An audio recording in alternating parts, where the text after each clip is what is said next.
Here they are. Brilliant. Here we are. Who are Astron 6? What is Astron 6? What the fuck is Astron 6? Oh, that's the name of our DVD. What the fuck is Astron 6? That was a little plug. It's a kind of a collective. It's a few of you, isn't it? Yeah, it's a group of 5 of us. We're all from Winnipeg, Manitoba, Canada, which is a hell frozen world. And we all met at a film festival there and started making movies together. We hated each other. Originally, Matt and I have been making movies together since we were in high school, but we hated the rest of the guys and they hated us. And for years we were competitors, but then eventually we decided to join forces and hate each other.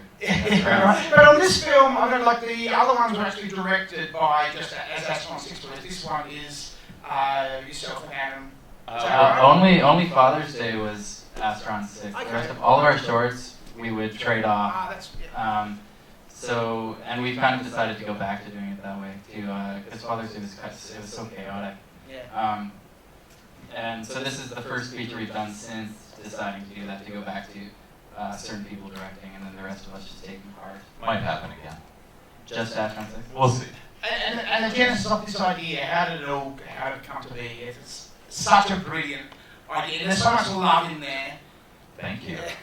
As far as where it came from, yeah, we just love giallo movies and always have. So does this gentleman. Thank you for the applause. And Adam came up with the concept of an editor murderer when he was editing Father's Day, actually, because he was losing his mind, and said, what if we made a movie about an editor who's lost his mind editing the longest movie ever made? And then we just started riffing on that idea as a giallo, and the idea was basically born from there. And we shot a bunch of footage just as sort of a sizzle reel, and Conor threw out ideas for sequences, and all of us threw in ideas, and then we had to write a script around all those ideas, and it becomes this. And part of what made us want to do it, also pursue it into a full movie, was Dave Alexander, who is the editor-in-chief of Rue Morgue. He was having it was just like an art show where he would get poster artists to draw up. He would get Canadian filmmakers to come up with a concept, and then he would get poster artists to draw up the concept into a poster for movies that never existed, like Canadian exploitation movies that were never made. And we had the idea for the editor already, and the editor, so we used that, and who was it, Justin Erickson that drew up the... Yeah, and we kind of fucked up the art show, I guess, because it was supposed to be movies that don't exist, and now it's a movie that exists. Is that the Steenbeck? Yeah, the movie Ola with the guts was the original poster. We worked it into the movie. It was the first image. Had stuff been shot? No, we only even started shooting the sizzle reel because of that poster. We thought, we have a poster now, we might as well make a movie. The process of making a movie, like, has it been like, was it a nice, short, sweet little episode, or was it something that kind of dragged on? Shooting the movie? Yeah, it dragged on. For how long? Well, a few months. We made the movie. It turns out we made Father's Day with $10,000, and Manborg was like $1,000, and with this we had over $100,000. Turns out that's still not a lot of money to make a movie. And we were like, oh, this will be great. We've got money now. We'll just shoot like a normal movie. We've got the big time. We'll just shoot for a month like a normal movie does. And then that money ran right out in that month. And then the next several months we had to make it with our own money. But you got money from the Canadian, the equivalent of Screen Australia or Telecom Canada? Yeah, Telecom Canada gave us a micro-budget grant, which was awesome. I hear a lot this thing about Father's Day was shot for $10,000 or was made for $10,000. Like, when you say made for $10,000, does that mean from beginning to end the whole thing only cost $10,000? Was there more money put into it afterwards? Or? Well, if we paid anybody or ourselves making Father's Day, it would be like $1 million. Yeah. Because my salary's $500,000. But yeah, it was $10,000 basically all in. But we put in our own money a bit, not nearly as much as with this movie, but yeah, it's $10,000. And it must have been like getting a bit of money and having the access to a bit of cast for the first time, and guys like Udo Kier and Lawrence Harvey and Tristan Risk and yeah, we were very lucky. lucky, and it really elevates your project to have recognizable faces in it. Tristan was awesome, Udo was awesome, Lawrence was awesome. That's it. What's the Siso's wife? What's the actress' name? I'm not actually sure what her name is. Pause to love her. I mean, she's on Boardwalk Empire and Enter the Void. Yeah. She's brilliant. She is great. She's great. Yeah. She's great. Yeah, but she was slightly difficult. She was very good in the movie. Yeah. Excellent in the movie, yes. And tell us a little bit about the reactions to the movie. Do people know what Midnight Madness is at the Toronto International Film Festival? Yeah, I do. It's probably the most prestigious launching pad for genre films in the planet. And I think 10 films in the showcase. Yeah. Yeah. This was one of them only, a couple of months ago, 2 months ago? Yes, it was a couple of months ago and someone said something. Sorry? Tusk was one as well? Yeah, Tusk was there as well. It's a really huge thing. So this film is really punching. This film is actually a big deal, guys. Yeah. You might not know. And so tell us, so you've been travelling around a bit, supporting the film, going to a few festivals, getting around. Where have you been? Well, we're in Australia right now. Yeah, where? This is the farthest we've gone from home, but I played Fantastic Fest in Austin, which I'm sure everyone here has heard of. Yeah! These two were there. What are your names? What are your names, sweethearts? We also Those 2 girls that look alike? we also played Sigis, and yeah, we were just in the UK as well, so it's been around. Yeah, that's great. Some questions from the audience. Yes, Jess. How was it working with the colour and lighting to get the Mario Bava sort of Argento colour feels that you would walk through and Fuck the yeah. lighting? It was very cool. It was very cool working with that lighting. Who did it? Who did it? Adam and I were the cinematographers for 90% of the movie. We had another guy do 10%, but we fired him.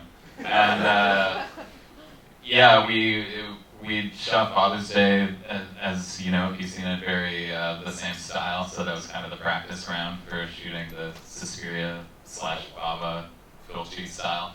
And so I think we've kind of gotten used to it, and I think we've gotten better at it.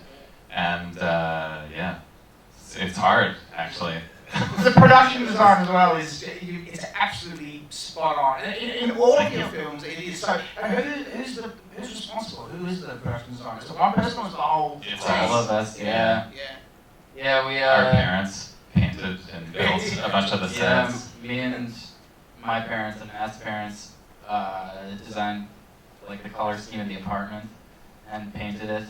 The crew is as big as it ever is on anything we've ever done. Like dating back to our first shorts till now, it's basically exactly the same. Like we had, like Matt said, maybe 2 weeks where we had a crew. We blew through the budget, and then it went back to exactly how it's always been. And it was just Us and a couple of our friends like and 6 our parents. people, yeah. Yeah, right. Any more questions from the audience? Is this soundtrack coming out? We would like to release it, yeah. There's like 5 different composers, so just figuring out all the rights and stuff. We're trying to figure out a way to do it. Have you been in touch with any like Death Waltz or? I think Death Waltz is the main one that's Yeah. interested, yeah.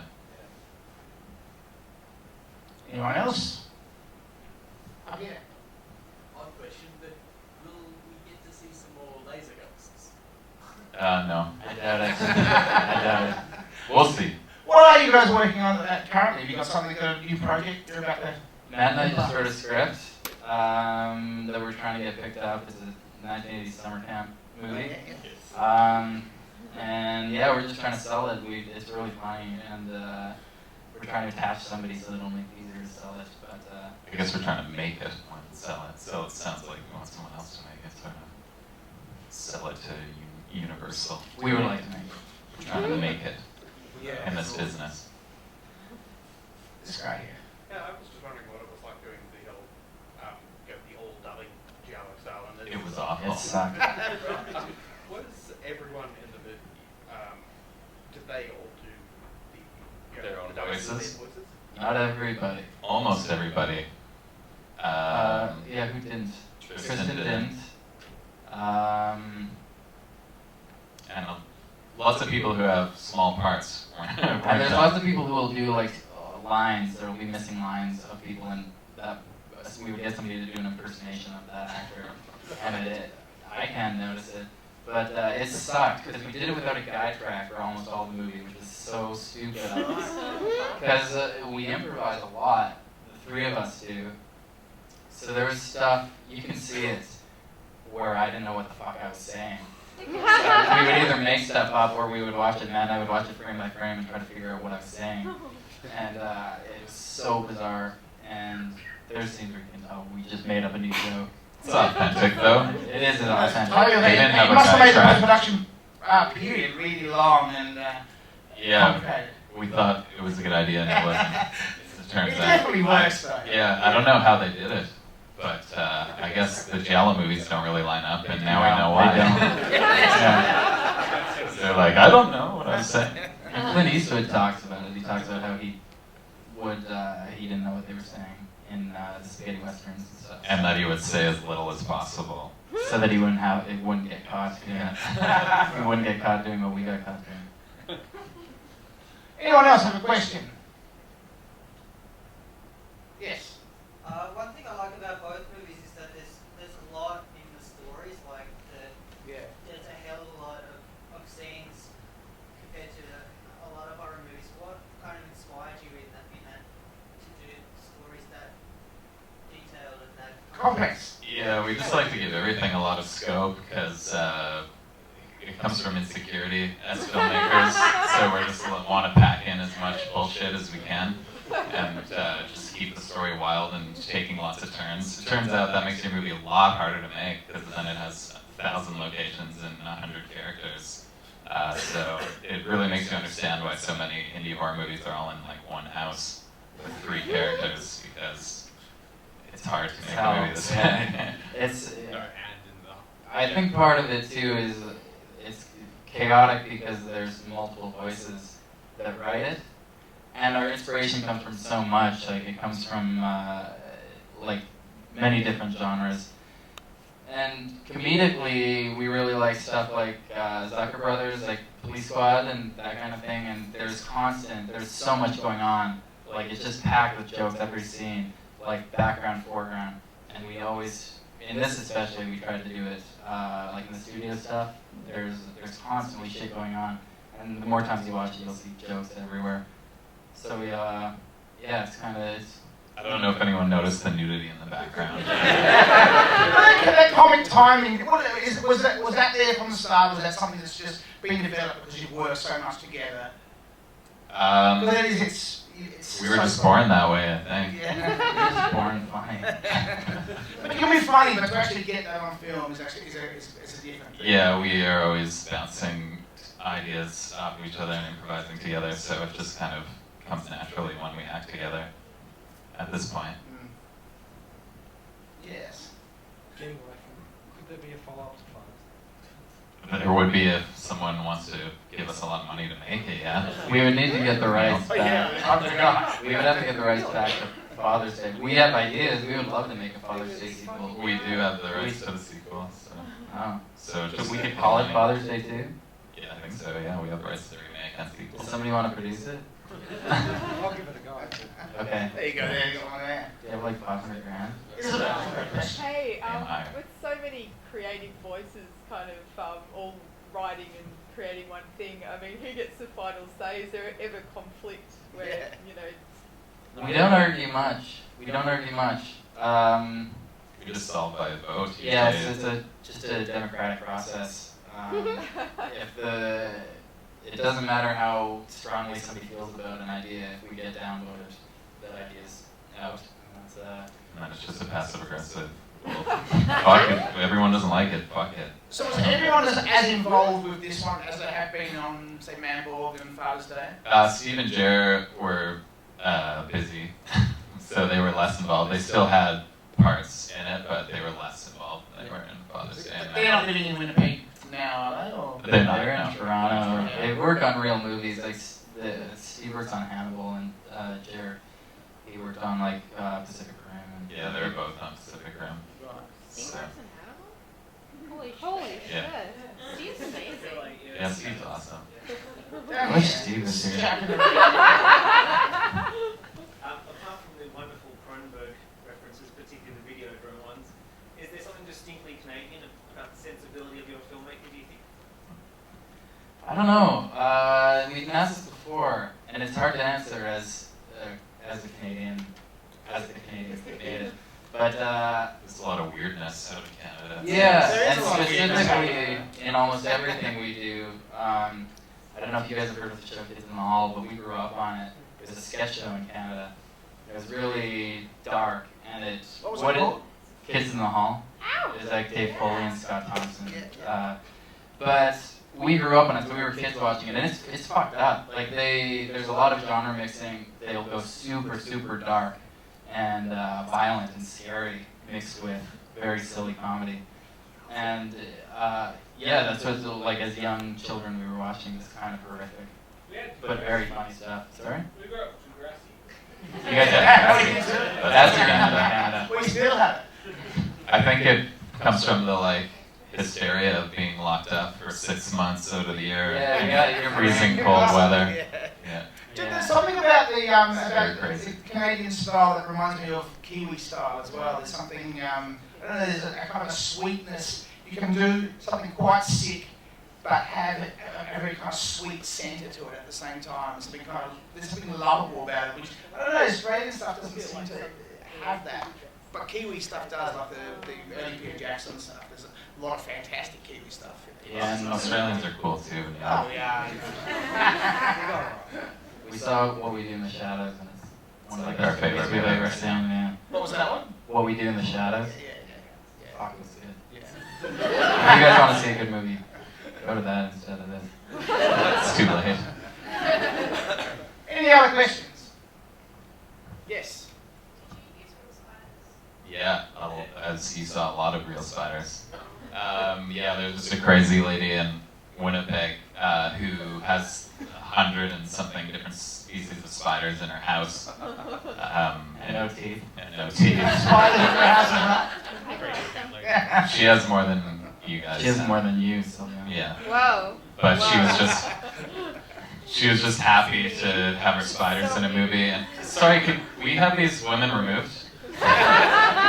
Maybe ejected from the theater. She was happy to have her spiders in a movie, and we would just buy her a giant Slurpee.